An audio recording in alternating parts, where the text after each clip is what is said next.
This video is brought to you in partnership with Careerist. If you're anything like me, you're always looking to better yourself, learn something new, try something different. When that feeling extends to honing a new and rewarding set of skills that may lead to a very fine paycheck, well, that's where Careerist comes in. Careerist is an online learning platform that can teach you how to develop your own websites, create apps, test the software that powers those websites, and utilize those skills to implement computer systems for large companies. Skilled Careerist advisors will help you choose your path of study, help you to find 100% remote internships when your course is completed, provide one-on-one mentorship along the way, in addition to assisting in your dream job search. What's more, most courses can be completed in under 6 months. As a very special promotion, sign up through the link on screen and get up to $250 off the course of your choosing, and start your journey towards an exciting and rewarding future today.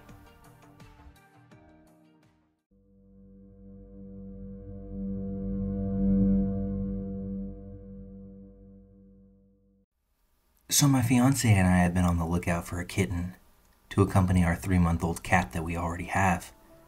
We searched and searched until one day he said to me, "Let's look on Craigslist." So I did. We found the perfect one. The only problem was that it was about 2.5 hours away from our home. I inquired about it around 10:30 p.m. I know it was late, but almost immediately, I got a response. She sounded very nice over text and asked to see where I lived so that she would feel settled about the kitten living with us. She also insisted on going to their house. I know, I should have just dropped it then. At the time, I thought nothing of it though. So I sent them a video, and we set up a time for the next day to meet. Next day came. I wasn't going to take my fiancé, but he insisted on coming with me, because, as we all know, Craigslist is rather sketchy. So we drove the 150 miles on our way there. As we were on our way, I was texting this girl that we would get there on time, and she responded with, "Great, see you then." We arrived to the home, me in the driver's seat, my fiancé in the passenger, with his window down. I texted the girl and got no response. I called, got the same. I ended up calling 5 times and texting in the course of an hour with 0 response. I went up to the house, knocked on the door, but nothing once again. There was a car in the driveway, but no response from the number or the door. We got there at 6:30 and waited till damn near 8. Nothing. The neighbor came out asking if there was something wrong. I said that I'm here since I inquired about a kitten, and she said, "A kitten?" I said yes, there was an ad on Craigslist. The woman said, "No one has kittens in this home though." I showed her the ad and she said, "Oh, I know them. They're a pretty odd couple, and they don't own any cats. I just helped them move their furniture yesterday." So I said, "Well, on their ad it says that they have to get rid of the kitten since their new place doesn't allow pets." So the neighbor said, "That's impossible. I have a dog, and so does the neighbor over there. We pretty much all have pets." I immediately found this creepy, thinking that the neighbor was also in on something, which then caused a feeling of anxiety. I thanked her and left along with my fiancé. Literally, 10 seconds after pulling off, I get a text from the girl saying, "I'm just now getting your messages. Something must be wrong with my phone. Did you still want the kitten, or no?" I didn't answer. We just headed back home. What I don't quite understand is, they didn't get any money, they didn't ask for any money, but they asked me to show up knowing that I'd be with my fiancé.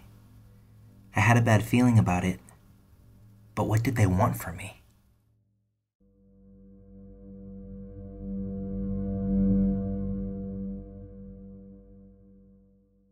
This started back in the summer of 2013. I had just turned 24, about a year out of graduate school, and back living in California, in my childhood home, with my father and our dog. My days were mainly spent applying for jobs in the mornings, sending out my resume and cover letter online, and then heading over to a park for a vigorous workout in the afternoon. I found that keeping to this schedule was most productive for me. I live in an upper middle class area of a large city, in an area with no sidewalks. Neighborhood walks or jogs were out of the question. I was pretty allergic to the grass at a really nice neighborhood park that's about a 5-minute drive from my house, so nearly daily I'd make the trek to a much larger park, about 20 minutes from my house, and in a slightly more questionable part of the city. It provided a really nice jogging track and beautiful, peaceful scenery, including a man-made lake and various species of birds. I kept firm to this daily schedule during the weekdays, giving myself a break on weekends. Being that my visits were during the daytime on weekdays in the summer, the park was mainly inhabited by older, senior citizens, mothers with young children, and middle and high school age kids on vacation. Although I usually visited the park around the same time each day, I never really picked up on seeing the same people there. The park was quite large, and I really like how uncongested the jogging path around Man-Made Lake was. Also, even though the park was in a slightly less nice part of town, I never felt nervous or in danger in any way. There were always enough people around, and I never went off into any desolate parts of the park. As a child, I was always taught to be very aware of my surroundings, and I usually pick up on details or if things seem wrong or suspicious. I never felt this way on my workouts. I kept to myself, worked out hard, and then would leave. On August 24th, which happened to be a Saturday, I was at home perusing the missed connections section of Craigslist, which I do sometimes for a laugh when I'm bored. In the M4W section, I saw a post entitled, "I have to tell the woman I see walking," with the posted location as the exact city in which the park I walked is located. I opened the post. It was rife with spelling and grammatical errors, but this person essentially described me, my workout clothing, my appearance, the basic description of the park, what time I'd come to the park, etc., down to details including the particular sunglasses and color sneakers that I'd wear. He mentioned that he wanted to know more about me and felt a connection. As I said, I never noticed anyone in particular at the park, and certainly no one who had seemingly been watching me. I was very, very creeped out, but also, and I hate to admit this, curious as to who this was and how he knew all of these details. My next step was clear. I was way too curious. I created a throwaway Gmail account and replied to this stranger's post on Craigslist. Not expecting a direct response, I was surprised when one came in almost immediately. I asked him several questions, including the specific park to which he was referring and who he was. I was almost expecting this person to just be playing some sort of prank. He answered immediately. He was in fact referring to the park I visited, identified himself as Mike, and then did something so incredibly scary, I just couldn't believe it. He attached about 7 images that he had taken of me, jogging and walking around this park, spanning from months earlier to just a few days previous. The pictures were classic stalker-style photos, sort of grainy and clearly taken by a cell phone. He asked, "Is this you?" I was starting to panic at this point. I thought that I needed to play it cool. I wanted to try to collect as much information as I could about this man and try to find out who he was without revealing too much about myself in the process. I never confirmed or denied that the images were of me, but pressed on as to who he was, what he looked like, etc.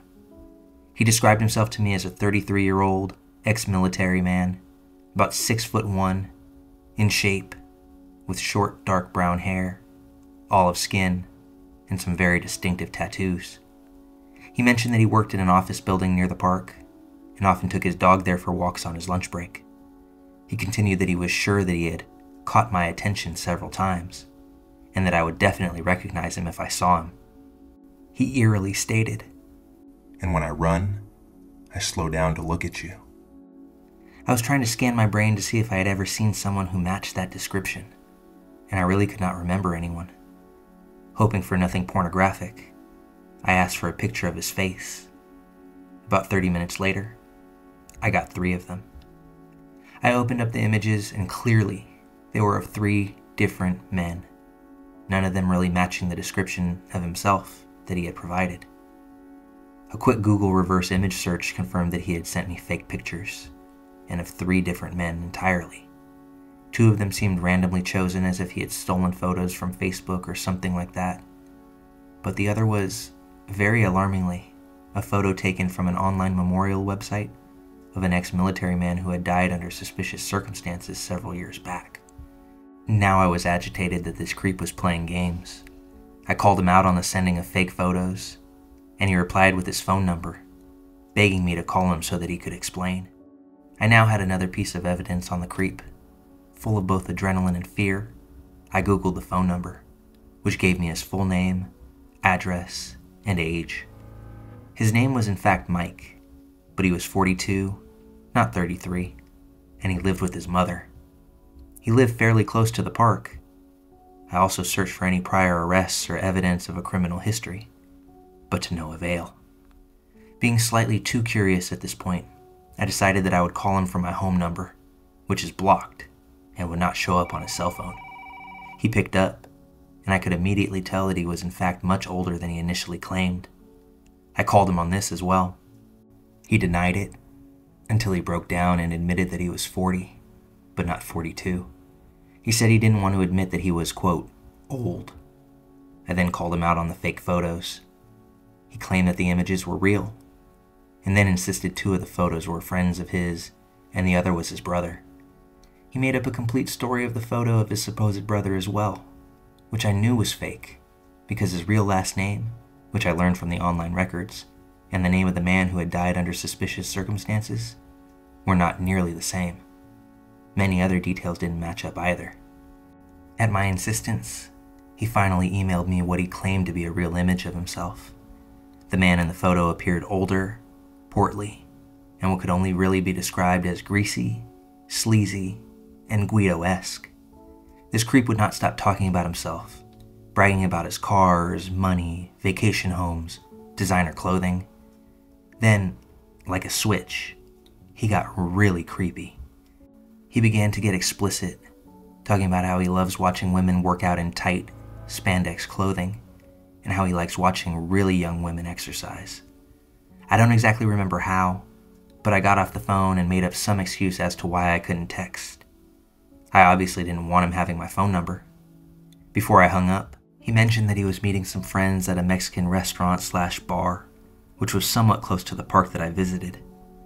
At this point, I call up a close older male friend of mine, we'll call him Bobby, who is a super intelligent, professional lawyer. He's always been a confidant of mine, a true friend, almost an older brother. I told Bobby the whole story, and he was just as freaked as I was. Perhaps we were both too curious to figure out exactly who this creep was, but we hatched a plan to stake out this bar-restaurant, which was pretty close to Bobby's house as well, just to see if Mike would ever show up. The area was heavily trafficked, and we assumed the restaurant would be very busy on a Saturday night, so we were none too worried. Since hanging up with Mike, he had made more repeated attempts to engage in conversation with me over email, although I never responded. I drove to Bobby's house, left my car in his driveway, and Bobby drove us to the vicinity of the bar. The plan was for me to wait in the car, which was parked around the corner from the bar, while Bobby would casually go inside, order a drink, and see if he saw Mike. I had shown Bobby the real photo that Mike had sent me earlier. I definitely didn't want to go in myself. I didn't want to see the man and confirm to him that it was me, the girl who he had stalked and photographed for months, who he had found, spoken to on the phone, and now was laying eyes on in person. So, bad idea or not, I stayed in the car. I was filled with anxiety, trying to stay calm, my mind moving a million miles a second. Maybe around a half an hour later, Bobby left the restaurant and hopped into the car. He seemed shaken and just not himself. He insisted we drive around a little and not go back to his house directly. Bobby is always calm and level-headed, so it was unusual to see him like this. When we finally stopped killing time and driving around, we went back to his house and began to talk. This is when he told me the whole story. Bobby, as planned, had walked into the Mexican restaurant, got a seat at the bar. Surprisingly, it just wasn't as crowded as expected, and it was starting to clear out. Bobby said that what seemed to be a large birthday party was leaving, and he was told that the kitchen was closing, and there were only a few patrons left in the bar. Shortly after he ordered a beer from the bartender, a single man came up and sat right next to him and began making small talk. This was odd to me, because in the city where we live, strangers pretty much keep to themselves. It wasn't like this man was drunk and being super friendly either. Bobby said that the man was completely sober, didn't even appear to be drinking. Bobby told me that the man resembled the real photo that Mike had sent over email, almost like an aged has-been actor or an older, out-of-shape former bodybuilder, and that this man then began gloating about his money, cars, houses, just as Mike had done earlier on the phone. Bobby said that the conversation was absolutely one-sided, only managing to eke in a wow or a "oh really" in an as enthusiastic as he could fib tone. Then, Bobby told me, like nothing, the man just started ranting and raving, getting visibly angry over how he couldn't meet any decent women. Bobby's older brother and mother sadly suffer from mental illness. He's been around it his whole life, and pretty aware of it when he encounters it in the wild. Bobby told me that the man was clearly ill, as he went on and on about how he watches women, but that things never get anywhere until he takes things into his own hands. Looking back, we both concluded that Mike was probably referring to coercing or forcing women into situations with violence. I was completely sickened at this point and felt like I really dodged a bullet. Bobby, utterly disgusted and having heard enough at this point, told me that he calmly acted like he was tired, paid for his beer, and got up from the bar stool to walk out back to his car, and me. Then, Bobby told me the worst part that honestly still freaks me out to this day.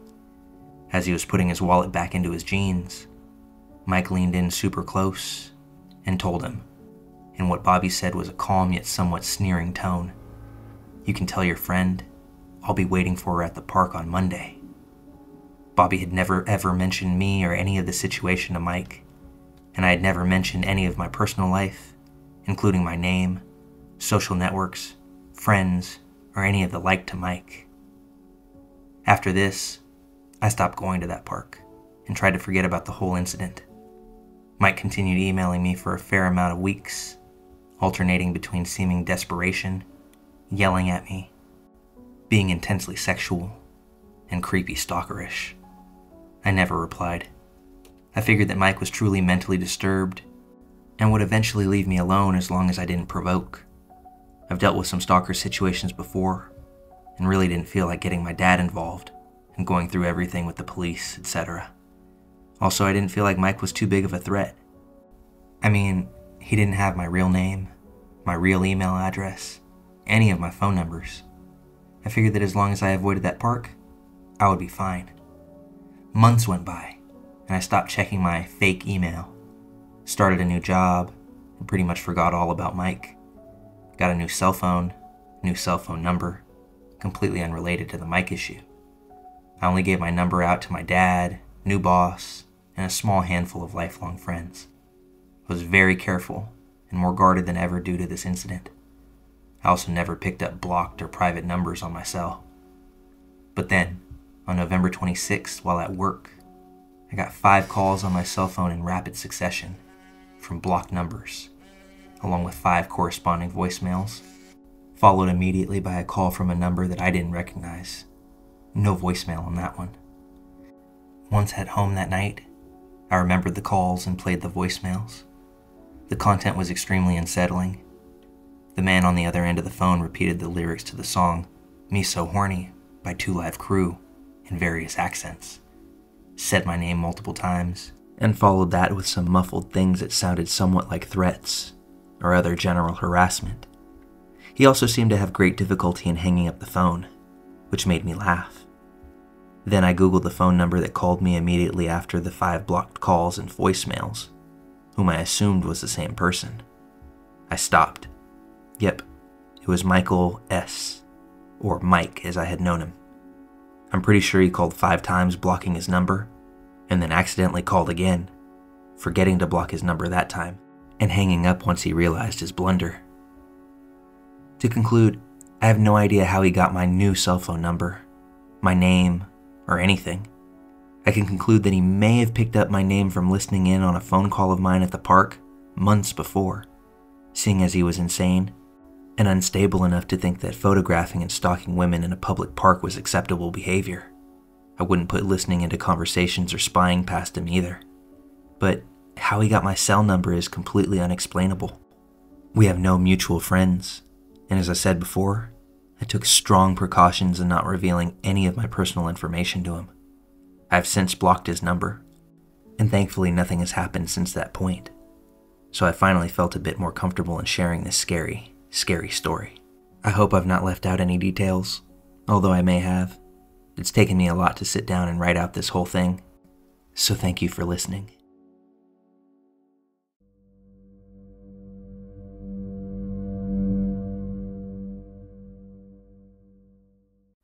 I was working on a no-budget film, a really trashy script, weird plot, no redeeming values at all. Toward the end of production, me and the director were going around getting second unit inserts. We were on 59th Street at 6 a.m. on Sunday morning, unloading the camera. We were going up to a penthouse he knew of to get a shot looking down into Central Park. No one knew about the film other than the production crew and actors. It would never, ever have been mentioned in any social media. So the director and I are unloading. There's no one around, except for one homeless man. He's shuffling along the sidewalk, heading in our general direction. He's one of the sad, mentally ill people that our society refuses to help, so his schizophrenia is untreated, and he's out on the streets, and he's talking to himself nonstop as he comes along. When he gets close to us, he stares directly at us and says, "And here are those guys that are making that movie about ... And he proceeds to rattle off the entire plotline as he walks past, just as if he were reading the IMDb synopsis. None of our equipment was even visible, so there was no way that anyone would recognize us as a film crew. The director and I just looked at each other, confused, with a similar look of, "What just happened?" on our faces. No further explanation from the man as he shuffled away, but he absolutely left us wondering what that was in his wake.